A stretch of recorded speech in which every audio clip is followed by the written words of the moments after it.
So that's a curious thing how rock music is a big, powerful, kind of dominant force. From what I hear you saying is that the step from being a small band playing for a couple of people to being a bigger band was far bigger then than it is now, perhaps. But what steps did you have to take to get to that level, to that higher level? Mm-hmm. Well, a lot of it was touring. So there was, though, a community. The community grew quick, and there was a rejection, I think, of mainstream music. There's a certain type of mainstream music that I think, that it goes like this all the time, where all of a sudden, God bless the Lady Gaga, but I think that she will cause a revolution in indie, like more independent music, because of just this kind of blown up, Madonna thing happened in our era. Like, so there was this rejection of that, and this idea to make your own music that's more real, that's not a manufactured thing, and it doesn't mean that other music's bad, but it encourages you, just like the economy kind of sometimes when it's down encourages bands to play even more. And we were broke, and it was pretty much just, there was no idea that you could make any money. So it was just sort of network with your friends and have a kind of a community, and it was fun, and you talked about books and films were as big a part as the music. I don't think anyone had this idea that it would result in a couple records later to one of these bands making like a Nirvana kind of Nevermind. That was sort of a surprise, and that changed things in a different way.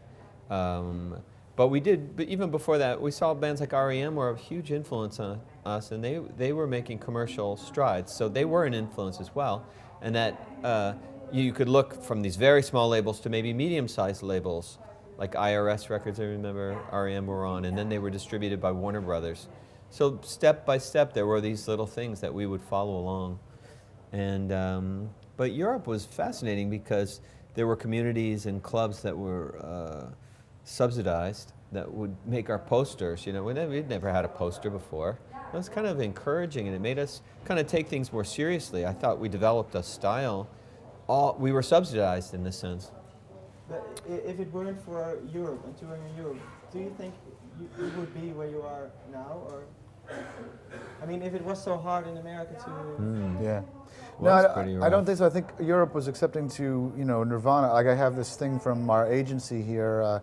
I was going through some old stuff in my attic, and there's a thing from Paperclip Agency. That was the agency that was bringing a lot of bands over here to begin with. And these guys were all working essentially for free, and just everybody was living hand to mouth. And I have a thing that said, Nirvana just canceled these 10 dates. Does Buffalo Tom want them? I was like, wow, that was great, because all of a sudden Nirvana just switched off and went on and took off. But because of Dinosaur and Sonic Youth and Pixies, a lot of attention started getting paid to these American bands.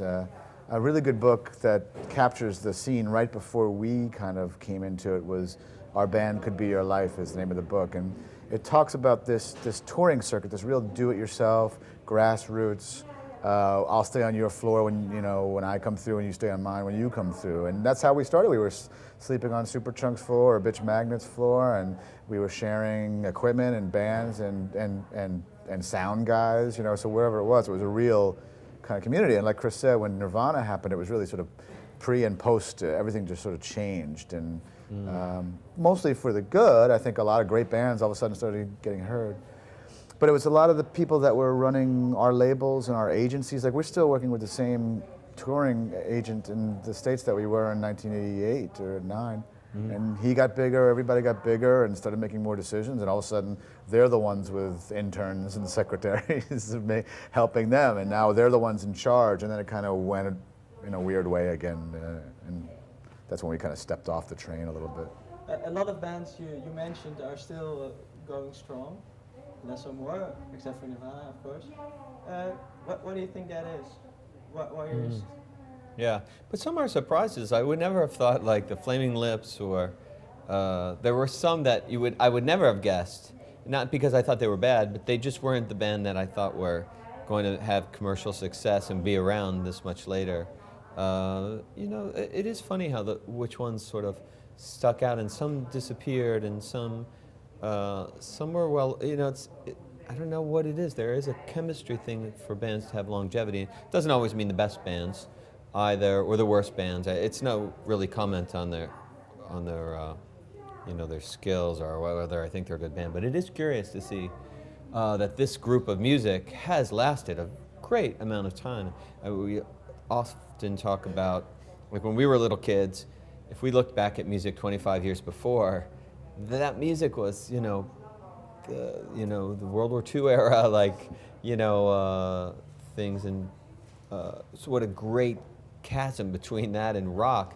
But these 25 years, you can see a lot of similar kinds of sounds still going on.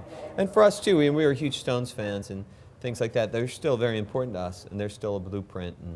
And so that's a curious thing, how rock music is a big, powerful, kind of dominant force.